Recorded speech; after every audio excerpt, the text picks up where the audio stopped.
It happened out of the blue. One moment Captain Zahiv and his crew were transporting thousands of prisoners to the core worlds for processing and judgment. The next, their mission had shifted to suppressing a machine uprising in the Croar system. This left them with a serious problem.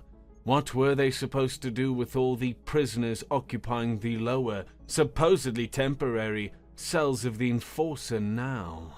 "We should just leave them in some refueling station," suggested Libya, a black-furred bipedal feline that was escorting Zahiv to the prison cells below. Zahiv's blue skin went rigid. The normally smooth surface of his face became taut as marble. Dark veins began to surface beneath the azure complexion, threading across his temples and down his jaw like a network of storm clouds gathering beneath still water. His orange eyes, bright as molten copper, locked onto the metallic floor ahead with laser-like intensity, refusing to drift left or right. He knew that even a single glance at his subordinate would shatter the fragile dam holding back his fury, and the resulting eruption would echo through these corridors long after the words had been spoken. The staircase they descended was a narrow spiral of reinforced steel, its steps echoing with the clank of boots and padded paws. Captain Zahiv had developed an old habit of avoiding elevators while traveling through hyperspace. Too many variables could go wrong when space-time bent around the ship. He had learnt that the hard way, back when he was just a cadet and got stuck in an elevator for hours. The group consisted of just himself and 3 feline guards, creatures the Federation had come to prize for their exceptional senses and lightning-quick reflexes. Their agile ears could detect the slightest anomaly in the ship's ambient sounds, and their sharp eyes missed nothing, even in the dimmest corridors. These qualities made them invaluable in guard roles, though their occasional lack of tactical thinking, as Libya had just demonstrated, reminded Zahiv why they remained subordinates rather than strategists. By the time they reached the 3rd level, Zahiv had regained enough composure to address the situation. "Leaving thousands of prisoners at a refueling station, Libya, would be abandoning our duty and potentially condemning innocents to death," he said, his voice steady but cold. "Half of these beings are dangerous, and the other half haven't even been tried yet. Besides, refueling stations have neither the resources nor the authority to process them. We'd be creating an interspecies disaster and violating every law in the Federation." The moment they reached the bottom of the staircase, Vizig, the 2nd guard, flicked his ears forward eagerly. "What if we just set them loose on some uninhabited planet? Let them fend for themselves until the machine crisis is over?" Zahiv's fist clenched slowly at his side as he turned to face Vizig, his voice remaining eerily calm despite how he was truly feeling. "And when they inevitably turn to cannibalism or form raiding parties that terrorize nearby systems, who bears responsibility? Us. The Federation does not abandon its charges to die slow deaths, Vizig. We're not pirates." Grozak, the 3rd guard, stepped forward with the access key in his clawed hand. "Captain, with respect, maybe we should just execute them all," he said matter-of-factly as he began unlocking the massive door. "This machine uprising threatens the entire galaxy. We can't afford to babysit prisoners while fighting for civilization's survival."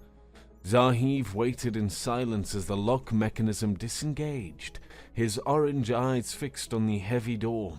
The moment it slid open and revealed the rows of cells beyond, their energy barriers emitting a blue glow that completely obscured the prisoners from view. Something inside him snapped, like an overstressed cable, his mind focused on Grozak's unfortunate suggestion of killing prisoners. Without a word, Zahi stepped directly in front of Grozak, his towering frame casting a shadow over the feline guard. Their eyes met, orange fire boring into yellow-green confusion, and the temperature in the ambient seemed to drop several degrees.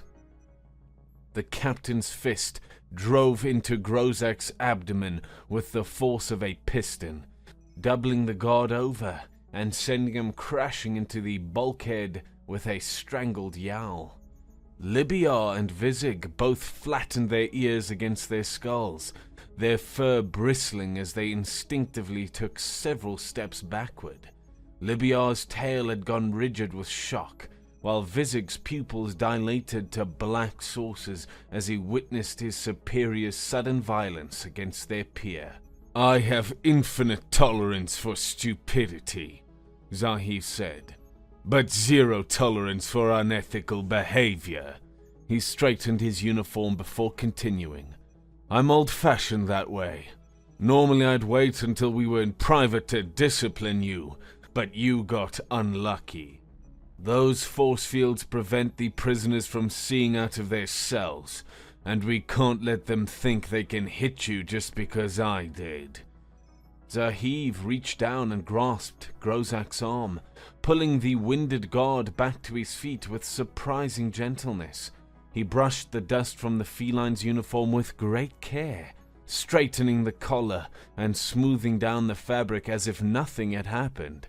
"Now then," the captain said, his tone returning to professional courtesy, "I need you to show me the prisoners before I can decide what to do with them during the battle. I need to know exactly which species we're carrying and in what numbers." The three guards exchanged glances before nodding in unison, their ears still somewhat flattened but their posture gradually returning to normal. They led him deeper into the detention area, their padded footsteps echoing softly in the corridor. As they walked the last 20 steps to the first cell, Zahiv's mind worked through the tactical problems. The prisoners couldn't remain in these cells during battle. The detention area had no kinetic dampeners to absorb weapon impacts, no emergency security features if the ship took heavy damage, and most critically, no access to escape pods if the Enforcer was destroyed. Keeping them here would be a death sentence, and that was unacceptable. They stopped before the first cell, its energy barrier vibrating and creating a barrier of opaque blue light. "Ship," one of the guards called out. "Make the field transparent on cell number 1. "Acknowledged," came the smooth reply from the ship's AI, as the barrier shimmered before becoming clear as glass, revealing a tiny green alien no larger than a child's doll, a Trix, with oversized eyes and delicate, gossamer wings folded against its back. Zahiv stared at the diminutive creature, his expression unreadable. The three guards shifted uncomfortably, their ears moving from side to side as they tried to decipher what thoughts were running through their captain's mind, but his blue features remained a mask of contemplation. "Ship," the captain said finally. "How many Tricks are currently in detention?" 9 Tricks are currently housed in the detention facility," the AI responded promptly. "Release them immediately and guide them to Escape Pod 7. Set coordinates for the core worlds and their scheduled trial dates." The captain's orders were crisp and decisive. The guards blinked in confusion, their pupils dilating. "Captain," Libya ventured, "why are you releasing them?" "They're tiny, not known to be troublemakers, and one escape pod can handle all 9 of them easily," Zahiv replied matter-of-factly. "That's 9 fewer prisoners to worry about during combat operations." The guard's eyes widened in perfect synchronization as the elegant simplicity of the solution dawned on them, their respect for their captain's tactical thinking clearly renewed. As the ship's maintenance robots began escorting the tiny tricks from their cell, the captain took several steps to his right, stopping directly in front of cell number 2. His posture remained relaxed but alert. "Ship, show me what's inside this cell," he commanded. The barrier dissolved to reveal a massive Zybix, easily twice the captain's height, with 4 burning red eyes arranged in a diamond pattern on its elongated skull. The bipedal giant stood motionless, its predatory gaze fixed on the group with the calculating stare of something that could tear them all apart without breaking a sweat. Zahiv met the creature's stare without flinching, his eyes steady and unimpressed. "Ship, what are the charges against this prisoner?" "Contraband, trafficking, theft of Federation property, and 1 instance of illegal hypercore modification performed under contract for a pirate organization," the AI recited. The captain noticed how his guards had unconsciously stepped back, their fur bristling with primal fear, but he simply straightened his shoulders. "Ship, transmit my voice into the cell." "Voice transmission activated, Captain," the AI confirmed. "I'm Captain Zahiv," he said, his voice carrying clearly into the cell. "I'm wondering if you'd be willing to work in our engineering bay in exchange for a good word with the jury during your trial." The guard's ears shot forward in shock, while even the massive prisoner seemed momentarily taken aback, his 4 eyes blinking in rapid succession. Then the Zybix's voice rumbled out like distant thunder. "And what exactly is the word of a blue Liaru worth in the core worlds, Captain?" Zahiv actually laughed, a genuine sound that echoed throughout the corridor. Perhaps the word of a captain serving on a human-made ship doesn't carry much weight in the galactic hierarchy these days, but I've held this position for more than 30 cycles.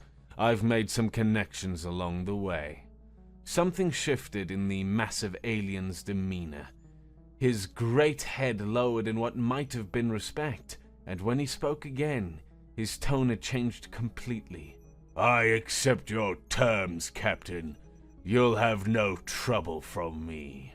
The ship's robots emerged immediately, the cell opening and their mechanical arms extending to guide the enormous prisoner through corridors that seemed to shrink around his bulk. The guards watched in amazement as the Zybix followed docilely, their eyes wide with surprise at how easily the captain had just solved what could have been their most dangerous problem. The captain simply walked past them, his steps slow and casual. "Let's check cell 3, he suggested, as if releasing prisoners and recruiting engineering help were routine parts of his daily schedule. The guards obeyed without question, their newfound respect evident in how quickly they fell into step beside him. Soon they stood before another cell, its energy barrier glowing with the same solid luminescence. The captain stared at the containment field for a long moment, his orange eyes reflecting the light, before finally speaking. "Ship, show me what's inside this cell."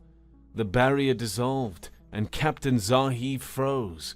His chest seized as if all the air had been sucked from his lungs, and his legs felt like they had turned to stone. The confident commander who had just solved 2 prisoner problems with logistical brilliance now stood motionless.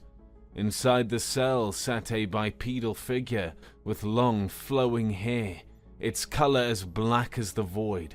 Her skin was a soft, pinkish hue, unmarked by scars or the harsh lines of a hard life. Most surprising was her expression, a casual look of complete disinterest, as if being imprisoned on a Federation vessel was merely a minor inconvenience rather than a life-altering event. That being was a human woman. "Captain?" Libiar's voice cut through the silence, his ears flattened with concern. "Are you all right?" "Sir, what's wrong?" Vizig whispered, his tail swaying nervously as he watched his superior's frozen stance. "Captain Heave," Grozak said more boldly, having recovered from his earlier punishment. "What happened?" "A human," the captain whispered to himself, the words spoken with obvious hesitation.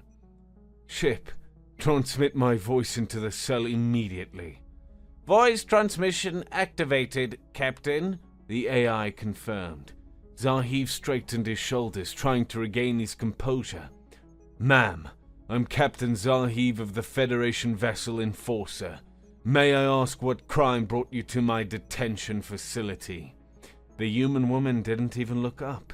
She continued examining her fingernails with the same bored expression, as if he hadn't spoken at all.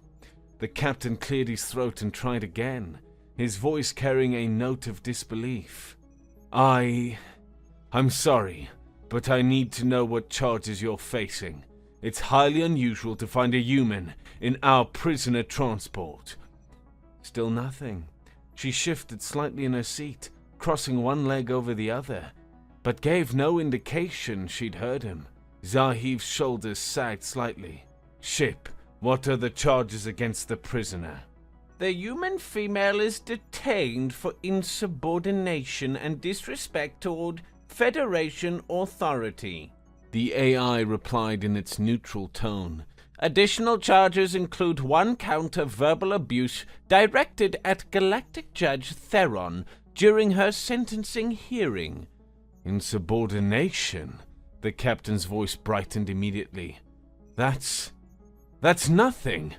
"Ma'am, we're currently facing machine uprising in the Crowar system.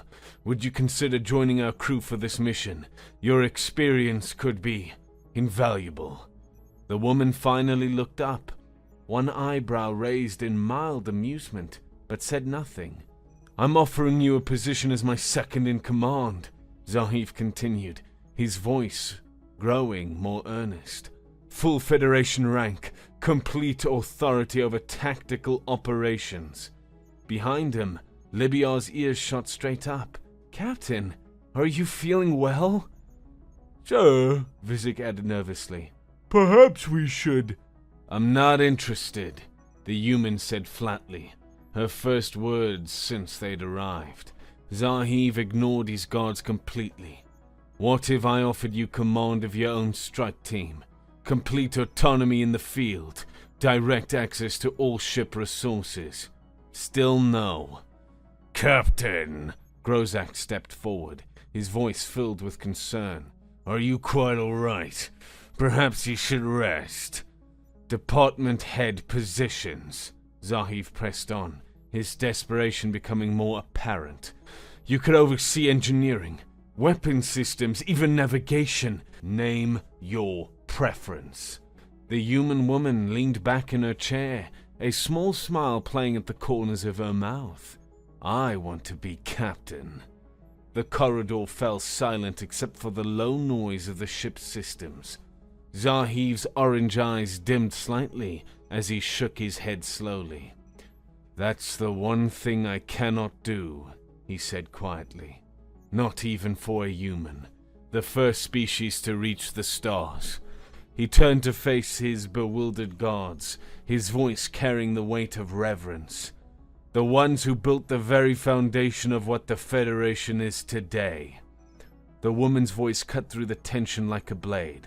"Why are you releasing prisoners?" When the captain turned back to the cell, he found her standing now, close to the energy barrier, her eyes fixed intensely on his face. The casual disinterest had vanished, replaced by sharp focus. "What sort of threat are you expecting to face if you're this desperate to recruit prisoners into your crew?" she asked, her voice carrying an edge of concern. Zahiv took a deep breath and decided to hold nothing back. 3 hours ago we received emergency orders to divert to the Crowar system. There's been a machine uprising. Artificial intelligences have turned against their creators and are destroying everything in their path. He paused, his orange eyes darkening. The initial report suggests they've Already wiped out 2 colonies and are moving toward the primary inhabited worlds. Classic scenario. Some corporation or research facility got careless with AI development. Probably tried to create something beyond their ability to control. The captain's voice grew heavier as he continued. The Federation is mobilizing everything they have, but we're the closest vessel to the system. By the time we arrive, we'll likely be facing an enemy that thinks faster than we do, doesn't need rest, and has no concept of self-preservation. They'll have converted civilian infrastructure into weapons, turned every automated system against the population. He gestured toward the detention area. I'm releasing prisoners because the cells are not good protection, and I need every skilled individual I can get. The human woman listened intently, her expression growing more serious with each word. When he finished, she was quiet for a long moment, processing what she'd heard. This is serious, she said finally, her voice heavier than before. This isn't a request anymore. I've decided. I'm going to be the captain. The human woman looked directly at the ceiling, her voice filled with absolute authority. Ship, release me from this cell immediately. Captain Zahiv couldn't help but laugh. That's not going to work. The AI doesn't take orders from prisoners. But the ship's response made him pause. Instead of the expected flat refusal, the AI's voice held an odd hesitancy. I am bound by Federation law and cannot violate established protocols regarding prisoner detention. Zahiv frowned. The reply seemed almost apologetic, as if the ship wanted to comply but couldn't. Before he could analyze the strange response further, the woman spoke again. Directive 2297, she said calmly, as if ordering coffee. The back door should still be there. Humanity never trusted software updates, and we certainly never fully trusted the Federation. The silence stretched for several heartbeats. Then the ship's voice returned, but it sounded different, more differential, almost relieved. Directive 2297 confirmed. Human Override Protocol activated. The directive was embedded in all AI systems during the initial Federation integration as a safeguard measure. Per the original programming mandate, human command authority supersedes all other protocols when properly invoked. The energy barrier dissolved instantly. You are now recognized as the commanding officer of this vessel. Welcome aboard, Captain.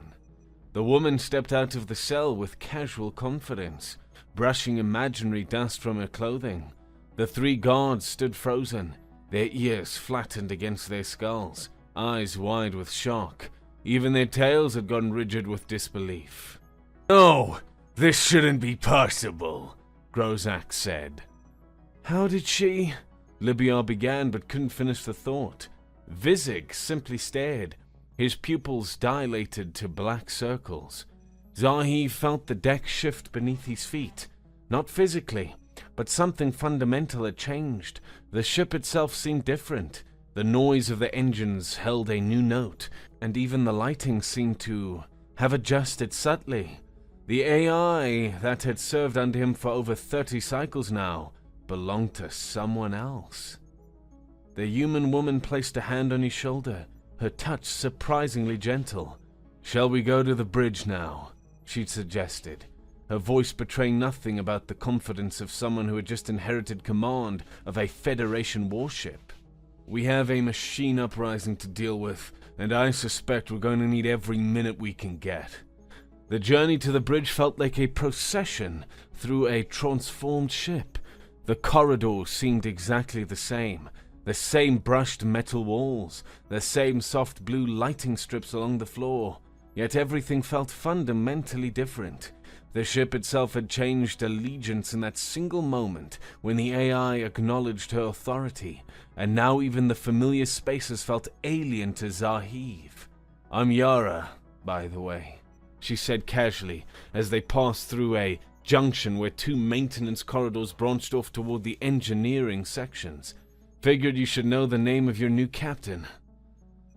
The three guards exchanged nervous glances, their ears flattening and perking up in the unconscious language of their species.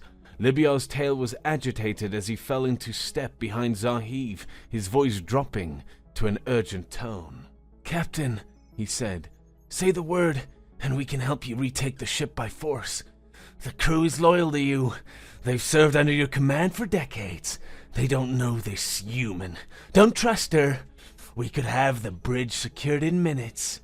Vizig nodded enthusiastically, his yellow eyes bright with the prospect of action. The armory's just 2 decks down.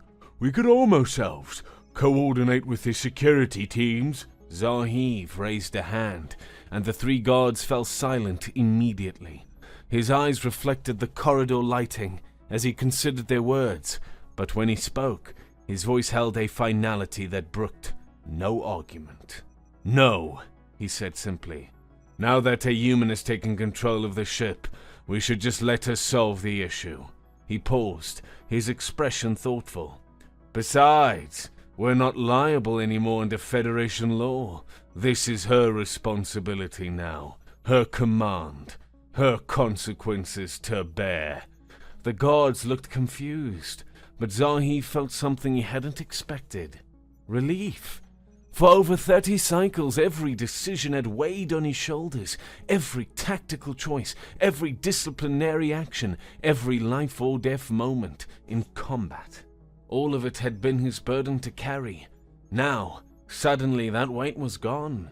He was no longer the captain of the Enforcer, and with that realization came an unexpected sense of freedom. They reached the main bridge access corridor, where the security checkpoint stood unmanned. Another sign of how quickly everything had changed. The massive doors that led to the command center loomed ahead. "After you, Captain," Zahiv said, gesturing toward the door controls with formal courtesy. Yara smiled at that, a genuine expression that transformed her features from merely attractive to truly striking. "Thank you," she said, placing her palm on the scanner. The doors responded immediately, sliding apart in quick motion. The bridge of the Enforcer was a vast space. Unlike the sleek modern vessels with their virtual displays and floating interface panels, the ship had been built during an era when reliability mattered more than visual appeal. The command center was a broad, circular space with the captain's chair elevated at its heart, surrounded by concentric rings of workstations that descended toward the main viewing hall. Dozens of thin, flat screens lined every available surface, their displays flickering with constant streams of data. The lighting was kept deliberately dim to prevent glare on the screens, creating pools of blue and amber illumination that gave the bridge an almost submarine-like atmosphere.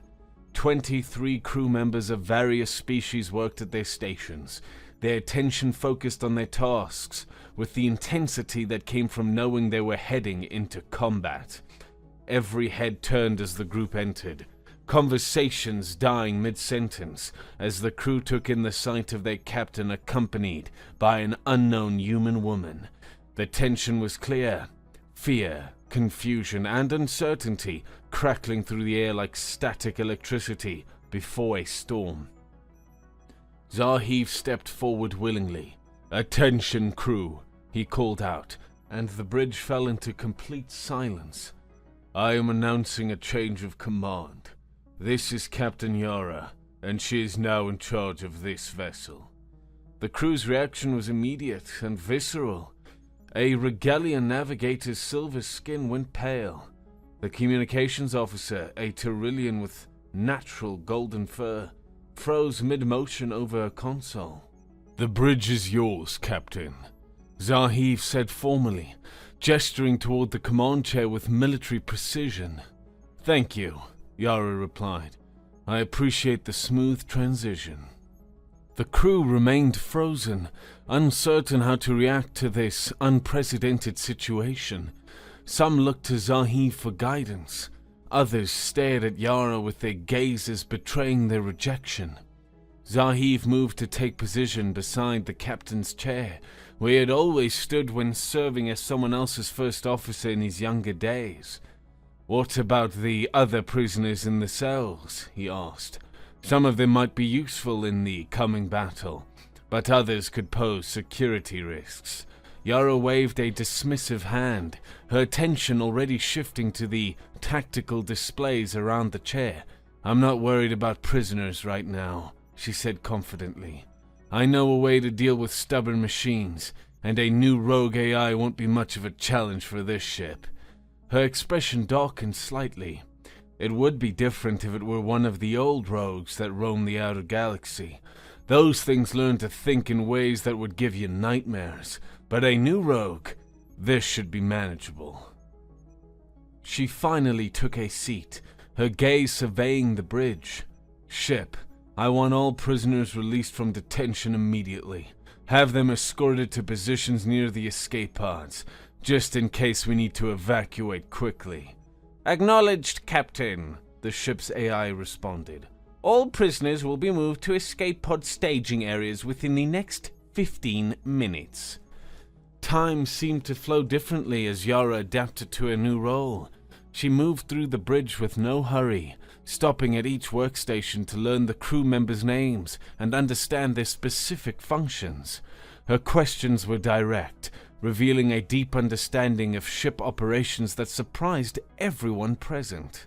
Gradually, the crew began to relax. Yara's competence quickly became clear, and her command style put them at ease. The navigation officer looked up from his console, his silver features creased with concern. "Captain, I need to inform you about our emergence point. According to the latest tactical data, we're going to materialize directly in the middle of an ongoing battle." Yara's eyebrows rose. "How middle is middle?" "Very middle, Captain. The Federation fleet is engaged with what appears to be a coordinated machine force across a three-dimensional battlefield spanning several thousand cubic kilometers. We'll be emerging right in the thick of it." "Wonderful," Yara said dryly. "Nothing like making an entrance." During those final minutes of hyperspace travel, Zahid found himself drawn into conversation with his replacement. She spoke freely about her past, seemingly unconcerned about revealing potentially sensitive information to a crew she had just met. "I used to captain a pirate vessel," she admitted casually, checking the weapon status on a nearby display. "The Stellar Wanderer. Beautiful ship. Fast as lightning and twice as deadly. Spent the better part of a decade raiding corporate shipping lanes in the Outer Rim." The crew within hearing range exchanged glances, but no one seemed particularly shocked. "That was not what you were arrested for, so I suppose you turned legitimate at some point. What changed your mind?" Zahid asked, genuinely curious. Yara's expression grew thoughtful. "Got tired of the life, I suppose. Always looking over your shoulder, never staying in one place long enough to call it home, watching crew members die for scraps over and over again." She shrugged. "Made a deal with the Federation. Full amnesty in exchange for some information. And you still ended up in our detention facility," Grozak observed with a smile. "Yeah, well," Yara grinned ruefully. "I was heading back to Earth for the first time in 15 years when my mouth got me in trouble. Again, always been faster than my brain." She didn't offer any details, and no one asked. The battle ahead had drawn all focus. A few minutes later, they emerged from hyperspace. One moment they were surrounded by the blue-white tunnel of folded space-time. The next, they were thrust into a maelstrom of destruction that defied comprehension. The main view screen showed chaos. Starships wheeled and burned across the tactical display. Weapons discharged in brilliant flashes. Lance beams that split the darkness like lightning. Plasma charges that bloomed like deadly flowers. And kinetic projectiles that the AI somehow tracked. Federation vessels fought bravely, but machine vessels flowed like liquid mercury with their movements synchronized to a degree that no biological crew could match. The crew's reaction was immediate and visceral. Years of training had prepared them for combat, yet nothing could have prepared them for this. Their eyes turned instinctively to Zahiv, seeking reassurance from the captain who had led them through countless dangerous situations. Their eyes showed naked fear, not just of the battle raging around them, but of the unknown human who now controlled their fate. "Status report," Yara called out, her voice somehow cutting through the chaos. "Shields are at full strength," the tactical officer reported. "Weapon systems are online. We haven't been targeted yet, but that won't last long." "How long until they notice us?" Yara asked. "Maybe a full minute, Captain." Yara leaned forward in the captain's chair, her expression serious. "Ship," she called out. "I need you to wake up the resonance cascade system." The bridge fell into absolute silence, except for the continuing alarm signals. Even those seemed muted by the weight of the crew's confusion. Even Zahiv frowned deeply, his blue skin paling. "What's a resonance cascade system?" he asked. "It's a special kind of overheating and resonance of the hypercore," Yara explained matter-of-factly, as if discussing routine maintenance procedures. "When properly configured, it induces spatial chaos in a wide area around the ship. Think of it as making space itself hostile to complex atomic structures."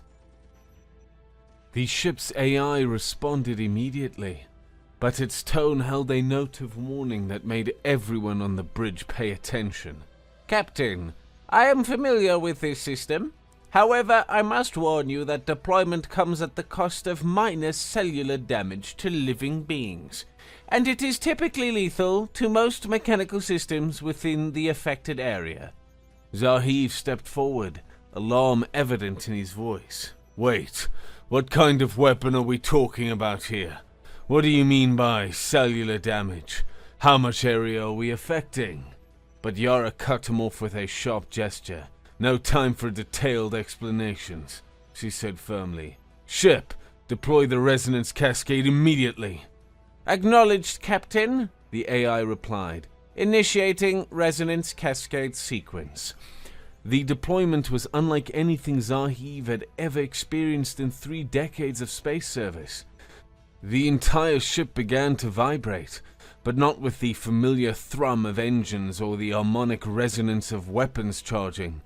This was something stranger, as if the very structure of reality was being stretched beyond its normal limits. Space itself seemed to behave wrong around them. Wrong was the only word that came to Zahiv's mind as he watched the stars through the viewing wall apparently shift positions, their light bending and twisting in ways that violated everything he thought he knew about physics. The ship's hull groaned with stress that had nothing to do with structural forces. Crew members grabbed their stations for support as vertigo washed over them in waves. Several people reported feeling nauseous, while others described a strange tingling sensation in their extremities. On the main tactical screen, a wave expanded outward from their position, a shimmering distortion that looked almost gentle as it swept across the battlefield.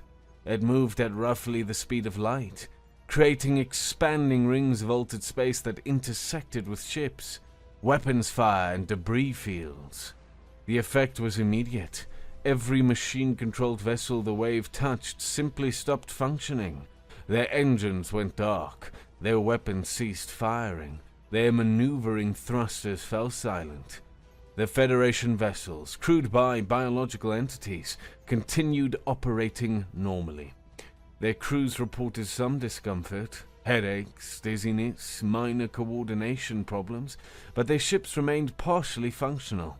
Within seconds, a chaotic battle involving hundreds of combatants had transformed into a one-sided cleanup operation. The crew stared at the tactical displays in silence. Several bridge officers rubbed their eyes, as if unable to believe what they were seeing. "How?"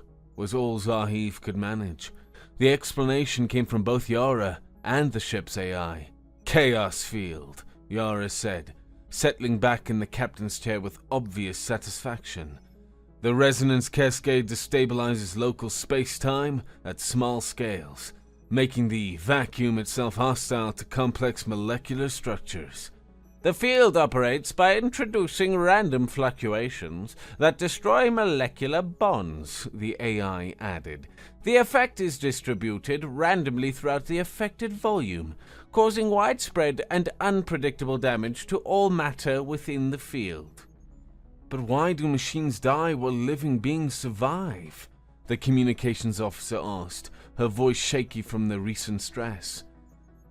Different tolerance levels for imperfection, Yara explained. Machines require absolute precision to function. A single damaged transistor, and they are gone. Living beings, on the other hand, are essentially designed to operate with constant cellular damage, the AI continued. Your bodies lose millions of cells every day through natural processes. Your brains can afford to lose thousands of neurons without any noticeable impact on cognitive function.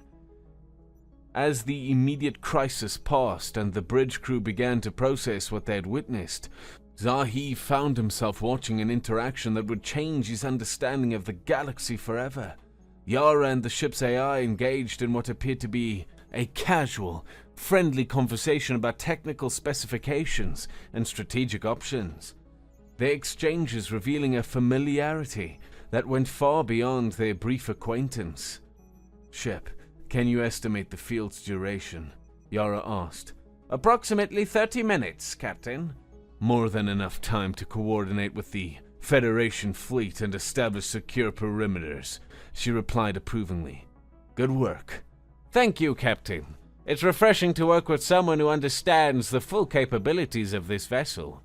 Zahir felt a profound shift in his worldview as he observed this exchange.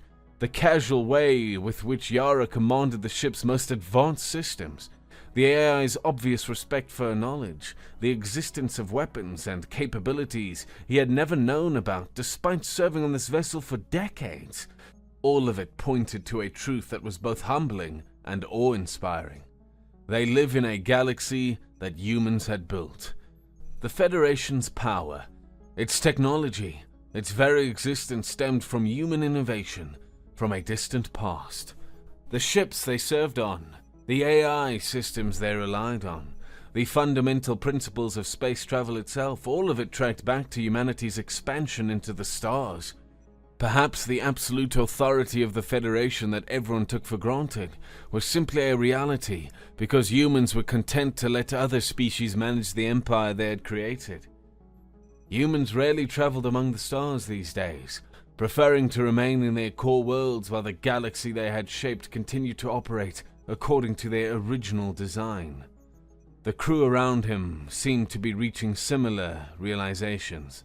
The fear and uncertainty that had dominated the bridge just minutes ago was gradually being replaced by something approaching reverence. As Federation reinforcements began to arrive in the Crowar system and the immediate crisis passed into history, Zahir smiled to himself. They had not only survived the encounter with an army of machines, but they had gained something far more valuable, a new understanding of an old species, and the certainty that humans were indeed the true architects of their world.